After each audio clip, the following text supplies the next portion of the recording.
एक महिला अपनी छोटी बेटी के साथ बाजार से गुजर रही होती है। तभी उसे जमीन पर एक गिरी हुई बाम मछली ईल दिखाई देती है।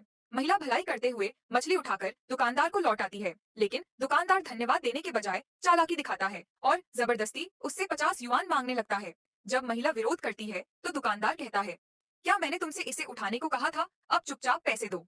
तभी उस महिला की नन्ही बेटी अपनी समझदारी दिखाती है और अपनी प्लास्टिक की थैली आगे करके कहती है, इन सभी मछलियों को मेरी थैली में डाल दो।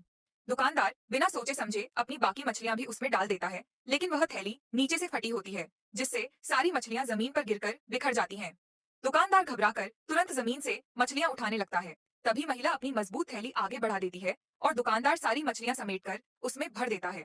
मछलियां हाथ में आते ही महिला पासा पलट देती है और कहती है, अब इसके 200 युआन निकालो। दुकानदार जब हैरान होकर कहता है कि उसने तो भलाई के लिए मछलियां उठाई हैं, तो महिला उसी का डायलॉग दोहराते हुए कहती है, क्या मैंने तुमसे इन्हें उठाने को कहा था? आखिरकार दुकानदार को अपनी ही चालाकी भारी पड़ती है और उसे मजबूरन 200 युआन देने पड़ते हैं। इसके बाद बच्ची खुशी खुशी आइसक्रीम खाने की जिद करती है और दोनों मुस्कुराते हुए वहां से निकल जाती हैं।